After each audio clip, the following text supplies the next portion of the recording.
and welcome to the Fundamentals of Lute Playing. My name is Laudon Schuett, and today we're going to be covering basic left-hand technique. So today the focus will be primarily on playing single notes with the left hand. So if you watch the right-hand video that preceded this, I think you'll find that it works as a nice companion to it. Now, you'll notice I've removed my strap. Part of the reason for that is just to make it easier for you guys to see. So if you're coming from the sitting position video, or you're wondering why I'm not using a strap today, and I'm kind of holding the lute a little more tightly, it's because I pulled the strap off so that some of the angles I show you guys, it's a little easier to see what I'm doing. Before we dive into the technique of the left hand, I do want to get a couple little things out of the way, terminology-wise. Because we are going to be using some terms as we discuss the left hand, but it will also apply to the right hand, especially as we get into some more advanced music and pieces and situations. So you're going to hear a lot, and maybe in other places as well, people will say things like, oh, you need to be relaxed, or, oh, you're very, very tense. And I think what we need to understand is that tension can be really bad. So if you're very, very tense, it's really hard to move. It's really hard to get anything done if we're very, very tense. But I would also say that if we're completely relaxed, we're basically just going to roll over onto the floor. We're a bag of bones. So I'm going to steal a term that the great classical guitar pedagogue came up with. I think he came up with it. He may have grabbed it from someone else, but it's poise or poised. And it's a state between complete relaxation and, sort of bad tension, a sort of anything that constricts your movement. So it's somewhere in a happy middle ground. And I think that that's a really important thing to understand, is that a certain amount of tension is necessary to get anything done. So if you hear people saying, and you'll hear even really, really fantastic players saying, oh, you need to relax, you need to really relax, just let everything fall. If you actually do that, you're just going to roll onto the floor, right? So it's about finding the minimal amount of tension or energy that you need to get something done. And we're doing that not only to improve the movements we're making. If you want to play fast, you've got to be fairly relaxed. If you want to be able to move from one chord to the next, we need to be relaxed. If you're tense, it's really hard to make shifts. But again, if you're completely relaxed, you're not going to be able to do that either. So it's about finding that energy that is just enough to get the job done, and to do it in a beautiful way, but to not squeeze too much, or to not tense up your body too much so that you can't move. Another thing we're going to talk about is alignment, and this is a pretty simple concept. If you look at your hand and you look at your arm, for example, and you look at how it forms a line like this. So we would say in general that this is good alignment, and I'll explain in a moment how you can sort of distinguish between good and bad, because it's going to be a little different for everybody. I mean, that seems to be the theme of this course, is that sort of discovering what works for each person. So here we have good alignment. Here's an example of not being aligned. So if I have my wrist like this, clearly it's no longer straight, right? Same thing with this, no longer straight. Now it could also be like this, and this may be more important to the right hand. So as you're plucking, if you find yourself sort of tilting the hand like this or tilting the hand like this, you may need to fix that and make sure that your wrist is nice and straight and aligned with your arm, your forearm. Now, how do you know if you're in good alignment or not? Because there are going to be times when we need to get out of what almost looks like perfect alignment, where we're going to need to go a little bit out, and there may be even times where we do need to go out of alignment, but we want to keep that time brief. So how do we know when we're not in good alignment? So this is something that I show my private students, and something I've kind of used as an example for years and years and years. And what you're going to do is you're going to hold up your hand, And I want you to just wiggle your fingers and make sure that you're in good alignment. So make sure everything's straight. If you need to sit in front of a mirror, I mean, I don't think you're going to need to, but if you need to, sit in front of a mirror and make sure your arm is straight with your hand. And this can be done like this. This can be, all that matters that is that it's relatively straight. So the hand is relative to the forearm. It's straight. So it can be like this. It can be like this. But hold it up, wiggle your fingers. You'll notice that it's just kind of easy and natural. Now what I want you to do is take your hand, drop it, and get into this bent wrist position. And now wiggle your fingers. And I think what you're going to notice is that it doesn't hurt, but you'll feel a tension at the top of the hand here.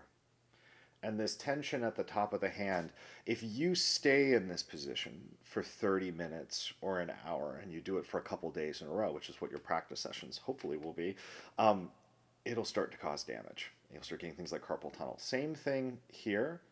If you bend that back, it'll feel a little bit different, but you're going to feel that tension there, and you may even feel some tension in your palm going like this. And then same thing if you turn this. This I find to just be incredibly awkward, but it's amazing what can happen when we're playing an instrument and we're so focused on what we're doing that we're ignoring our body. It's really easy. If you're a complete beginner, you may not realize it. You're just like, oh, how could anybody do that? And then you sit down with the instrument and you're working on some difficult music and you're just not realizing what your body does. If you're more like a guitar player or a more experienced player, you may be completely aware of this and you're like, yeah, oh man, it can be a pain sometimes working these things out. So making sure that we are in good alignment most of the time while we're playing. I'm talking 98, 99% of the time. There are going to be times and moments in pieces of music where we have to go out of good alignment and then we come back in. And I think that's not explained to students enough either. We kind of show students, oh, here is the proper sitting position with the lute. This is the way that you are going to hold your hand. And then we go, oh, look at this. Very nice. Everything's curled. There we go. And then you play a piece and you have to play a chord that has some wacky fingering. Let's say you're doing Albert or Reap or something like that, and you have a chord that requires something like this, like an inverted fingering. You're going to run into situations where you need to temporarily leave a good left hand position or a good alignment. But the goal is to do it briefly and then to come back. Briefly and then to come back. Now, one final thing to talk about, and I think people get very, very passionate about this, it's about the thumb. And what we're going to do is let's put this in context of playing with the instrument here. We're going to set our instrument into a comfortable sitting position, whatever sitting position you have chosen. If you haven't seen my sitting position video, I believe that's episode 2, so go check that out. There's a lot of passionate argument about where the thumb should be placed, and I'm going to turn around to show you guys. But people will argue, where does the thumb go? Does it go right in the middle of the hand? Does it go slightly to the side? Does it go over? And I think what we have to come to terms with, and again, this is the theme it's turning out of these videos, is that it's going to depend on your body. My hands are not the same as yours. Your hands are not the same. I had a friend in undergrad, I think he's like 6'4". He's just gigantic hands. And you'll hear people say that, oh, your thumb should never go over the neck. And there's no way he could play the lute without his thumb going over. It would be just so much easier for him to wrap it around. And if he were playing a little A lute, it would be crazy. So how do we know where to put our thumb? In relation to, say, our middle finger or our index finger when we're holding the neck or we've got our fingers on the neck. And I think what you want to do is, without the lute for a second, take your hand and move your thumb around. And one thing you're going to notice is that there is a point, and it's going to be different for you than it's going to be for everyone else, where the tension here builds up in the meat at the base of your thumb here. When that tension really, really builds up and that starts, wow, you can feel that. And you go, wow, that's rock hard. You've probably gone too far. Okay, so you want to find that spot and then just let it relax just a little bit back from there. And some of you, maybe you're really flexible and your thumb goes quite far. And some of you, the moment you move your thumb in a little bit, that's tight and you need to keep it a little bit farther back. Now, one of the other elements that we'll talk about down the road, which is sort of a more advanced technique, but I think something everyone has to be aware of right now, is that in especially early repertoire, the thumb could be used. It could wrap over and actually hold down a string. So for those of you with really big hands, if you're like my friend from undergrad, you're 6'4", 6'5", and you're playing this little 6-course lute, and the idea of the thumb hiding behind just makes everything uncomfortable, you may find that letting it come over a little bit will be just fine. Now, I'm going to show you, no matter what you're doing, you may want to sit in front of a mirror for this stage. The alignment you're going to want, I'll give you a good view of this, and this is why I got rid of the strap, so that you can see how my wrist looks when I've got my fingers down on, right now I've got it on the chanterelle, the first string. We're going to dive into that in just a second. But here I have my wrist. Here are some of the things we want to avoid. Something like that, or something like this. And you'll notice that also affects the shoulder here. So letting the shoulder drop, keeping the wrist straight. And as we go lower and lower onto lower strings, you're going to notice the distance between my palm and the fingerboard gets smaller. And in fact, when I'm down on the 6th course here, so I've got my fingers down on the 6th course, my palm's actually touching the fingerboard. That may be true for you. It may not be. Again, if you have large hands, that may not happen. And we're going to talk about the fingers here in a moment. But again, you can see my thumb. I don't actually have it right in the middle. I find that a little uncomfortable. I'm just slightly off the left here. You may be in other places, and we'll talk about that. Okay, so let's dive into the fingers and how we fret notes. And so we have the right hand, which plucks notes. We have the left hand, which frets notes. And when we fret a note, what that means is we are going to take one of our fingers, we are going to place it inside a fret. If you've listened to the term, I made an episode on common terms for the lute. I think it was episode 3. One of the problems is that the space between the fret strings and the fret strings themselves, we just call frets. So you're going to know, depending on the context, what I'm talking about. So if I take my finger, I'll take my first finger, and I touch the string. I'm at the 5th fret right now. For those of you who just want to know, it's 1, 2, 3, 4, 5. And some of you may have seen the little sticker I've got on the back there. That's just to mark for shifts. I just taped on a little piece of paper so I know where my 5th fret is when I'm doing shifts in performances. So what I do is I take my first finger and I'm going to put it on the string, and then I'm going to bring the finger down until it touches the wood. Now, we're going to do something interesting. We're not going to add in the right hand for a few minutes here, and I'd love it if at home you spent some time without any plucking going on. And I know that seems kind of weird, and if you're coming from a guitar background or you have some experience with plucked instruments, you may be going, well, how do you know, how is anybody going to know if you're doing it right? We're going to add that in just a second. But I do think that once we add the other hand in, it takes our attention away from the left hand. So it's really good, even after we add the right hand in, to take some time intermittently to work with just the left hand. So what I'd like you to do is you're going to push that, you're going to find the 5th fret, and when you put your finger down on the string, you want it to be the tip of the finger coming down on the string. And what can happen is people put the tip of the finger and then they put their elbow forward. But instead what I want you to do is curl your fingers. So you're just, and it's a bit more curling than I think people are expecting. People tend to think, oh, I'm going to have it this curled. I think that when we're on that first string, most people will find that they need to curl the fingers a bit more. So I've got the fingers curled, and I'm going to take my first finger and I'm going to put it down on the string in the 5th fret. Now, I'm in the 5th fret, and I'm right up against the 5th fret string. So the string right here. I'm not on top of it. If you're on top of that fret, you're not going to get a sound when you test it. I'm just right beside it. I'm hugging it. So I'm right here.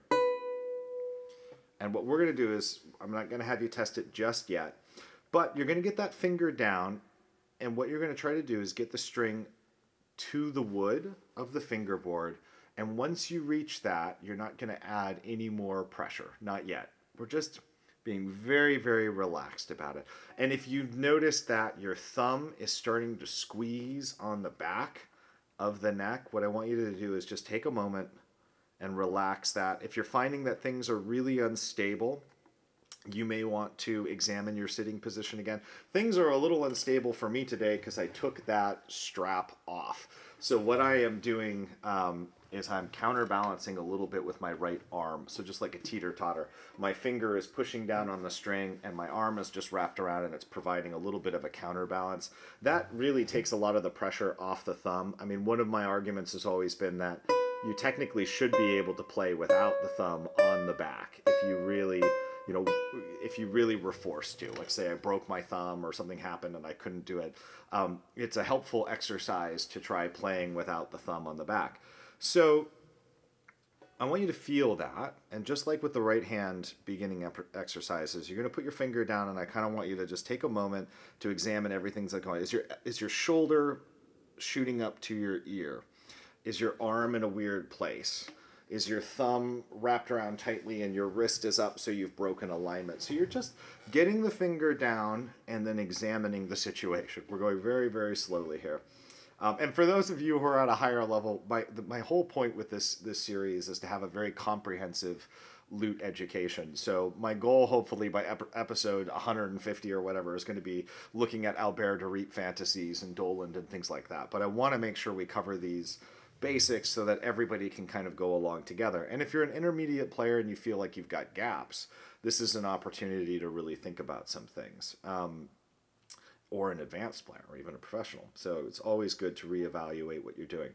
Now, you've got your finger down on the fret, and you've worked out that your arm is in good shape, your shoulders are pretty relaxed, you're happy with your sitting position. The next thing I want you to examine is actually what your other fingers are doing. So a lot of people, when they first start off, they'll put that first finger down, and the other fingers will reactively sort of extend like this. Now, that's an action. Your fingers are doing that because, I mean, my theory is they're trying to help in some way. It's not very often in our lives we do anything that requires a single finger, other than maybe pointing or maybe some keyboard work if you're on the computer or something like that. So we're doing something sort of odd here in that we are isolating this first finger. We're giving it a job, and the other fingers may react by going like this. And what I want you to do is I want you to relax them and bring them in so they're nice and curled. And I'll show you that angle here so you can see. So they're nice and curled. There we go. They're not down. They're floating just above the chanterelle of the first string. Now the next thing we're going to do is we're going to lower the second finger onto the 6th fret. And again, we're going to put down just enough pressure so that we're touching the wood. And as we do this, some of you may have noticed, some of you may not, as we put the second finger down, we relax the first finger and we allow it to come up. So even though maybe from your perspective, you think my first finger is still down, it's not. My first finger has relaxed and it's come off the fingerboard. And you'll notice that a lot of people, when they do this at first, you may get something like this, where the first finger shoots out. These fingers start to do that. So all you need to do is just go very, very slowly and think about the other fingers and control them. Just don't let them take those actions. And remember, we want the second finger to reach and hug up against that 6th fret. So if you're a little bit deep in the fret, like this, you can see how you can see space between my second finger and the fret. Just make sure that the next time you make the movement, I'll move these fingers out of the way so you can see, but I wouldn't normally play like this. So you can go 1, 2. So if you accidentally went like this, and you've got this space in between, you're just going to do it again, and lower it, and you lift the other finger. Now I'm going to allow the other fingers to come back and relax a little bit. So this is a great exercise to do in front of a mirror to make sure that you can look in the mirror and see, oh, do I have any space, anything like that. Videotape yourself to see how you're doing it. And then we're going to move to the third finger. And really the goal here is that as you move from finger to finger, none of the other fingers are overreacting. They're not flying out. They're not doing weird things. They're staying nice and curled. So if you're sitting at home and you're going, what is the goal of this exercise? Well, the goal of this exercise is to be able to change between fingers with a minimum amount of movement from the other fingers. So even though we have one finger that's doing the work, it's holding the string, the other ones are just staying nice and relaxed. Some of you may be wondering why I'm having you start on the 5th fret and not down here. It's like, oh, well, isn't most of the beginner stuff going to be here? Ironically, it's actually harder to play down here. One of the reasons we often start in this lower position is it's just easier to read, and there's a lot of kind of beginning pieces. But if you think about it, the frets are wider. Your arm is farther away from your body. It presents some difficulties. So I like having people start off in 5th position. So when we're in at the 5th fret and our fingers are 5th, 6th, 7th, 8th, we call this 5th position. If I were to move everything back a fret, that'd be 4th, 3rd position, 2nd position, 1st position. So the next thing for you to do is to do the same thing on the 2nd course. And you're just going to go one finger at a time and go very, very slowly. You put the finger down, reflect on the situation, look at your fingers, feel your shoulders, think about things, then move to the 2nd finger. Then move to the 3rd. Then move to the 4th. And again, as you get down to the 6th course, a couple things are going to happen. One, the 2 strings in the course are going to feel awfully loose. Because we're getting toward the middle of the string length, things are a little bit bungee and loose. So make sure that you're pushing down on both strings when you get to these lower courses. And you'll notice when you get to the lower courses that perfect curl that you were using on the 1st course is going to start to loosen up a little bit. We're going to be a little bit at an angle here. And you're also going to notice that the hand is going to be, as I said before, coming closer to the neck, and it may even touch the neck. And that's not really a concern. Later on, we'll talk about how we're going to make sure that we play, if we're going to play the 1st string and the 6th string at the same time, how do we avoid muting that 1st string? So, for example, I don't want to do this. I want to make sure it's nice and clear. And it's just a very subtle angle of the hand and lowering of the elbow. But we'll get to that when we talk about playing 2 notes at the same time. Now, all you're going to do is go through that process on each of the 6, on every single string, all 6 of them. And then you're going to come back to the beginning. And you're going to take your right hand, and we're not going to do a complicated right hand thing right now. You're going to use your thumb. All you're going to use. So we're going to just get into our right hand position. I'm going to demonstrate thumb under. If you're doing thumb out, it's fine. If you're doing M and I, that's fine. Use the right hand position that you've chosen for your repertoire. And then what you're going to do is you're going to put the finger down, and I want you to wait a second. Make sure it's where you want it to be. And then you're going to pluck. Now, if you're on this episode and you like more information on plucking, make sure you watch the previous one on the right hand. So what's going to happen is you're going to pluck, and you go, oh, that sounds lovely. Or you might pluck, and you go, oh, that's terrible. Okay, so now you need to figure out, well, what went wrong? Did you have your finger too far back in the fret? Was it not pushing quite enough down on the string to get that beautiful sound? So what you're going to do is you place the finger, and then you're going to check the quality of that placement by plucking the note. So right now we're still very focused on the left hand. We're thinking about placing it and trying to predict whether it's going to be good or not. So for example, when we move to our 2nd finger, you're going to place the finger first, determine, yes, that's going to sound good, and then you're going to play it. And if it doesn't sound good, you're going to figure out why. Was your finger in the wrong place? Were you not putting enough pressure? Now, just to warn you, it's very common for beginners when they hear a bad sound like that they overcompensate by squeezing. They push that string down to the thing, and they go, I just need it to sound good. What I want you to work on is the minimum amount of pressure on the string. And I know it can be very hard when you're a beginner, because you're even just playing these little things both at the same time would be really, really hard. But the sooner you start thinking about that, the better. So make sure that if you do make an ugly noise, you get this ugly noise, that you don't overreact to it, that you don't overcompensate, okay? So just lower the string a little bit more, add just a little bit more pressure, make sure your placement is good, make sure you're up against that fret, and then play it. And you're going to do this much slower than I am right now. I mean, if I were to demonstrate for you maybe a good speed, it would be place, think about it, look, check your mirror if you have a mirror, make sure your right hand's in the right place, pluck. Then you're going to listen to it, then you're going to place the second finger down, check it, look in your mirror, check your right hand, pluck. So really, really slow it down, and you're going to do that all the way down to the sixth string, sixth course. I told you it would happen in my term six. So just as a reminder, sometimes we do refer to the courses as strings. It's just a habit a lot of us get into. Once you can do fifth position, move it back to fourth.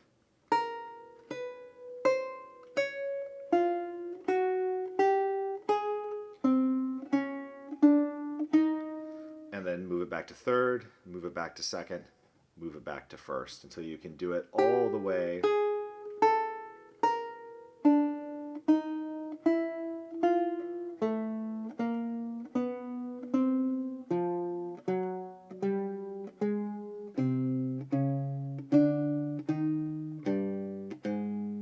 And of course you can go back up.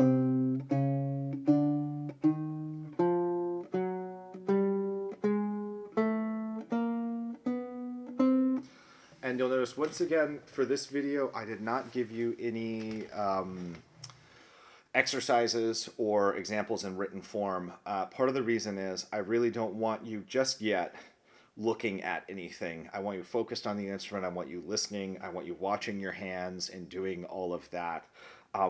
This is really might eat up a fair amount of time. It might take you a week or two to get really comfortable with this. And if you're just absolutely doing great at it, maybe you're a little more advanced, then what you can do is add in the I finger, right, with your right hand, and start going.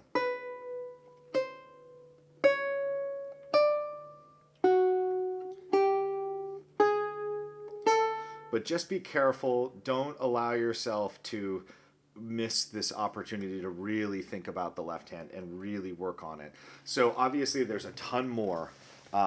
But in terms of the way I'm approaching this course, we are going to just progress step by step. So our very first piece of music is going to be a single line, a treble. So we're focused on playing single lines. And we'll be doing that for a little while, and then we're going to add bass notes to that. So you are playing two notes at the same time, and then three. So I want this to be a very, very progressive and easy sort of program.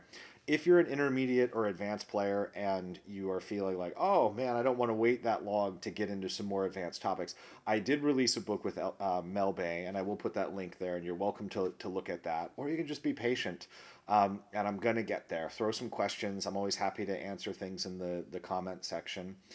If you are enjoying this channel so far, one of the best things you can do to support it is just to subscribe, especially if you want to keep up on the videos as they come out. My plan for the next few weeks is to release multiple, like 3 or 4 episodes at a time, and then that pace will slow down. I just want to get everybody to the point where they can play their first piece or two, and then we'll kind of gradually build up to things, hopefully down the road, to things like Albert de Reep and John Doland and stuff like that. So I hope you have a wonderful day. Happy looting, and I'll see you for the next episode.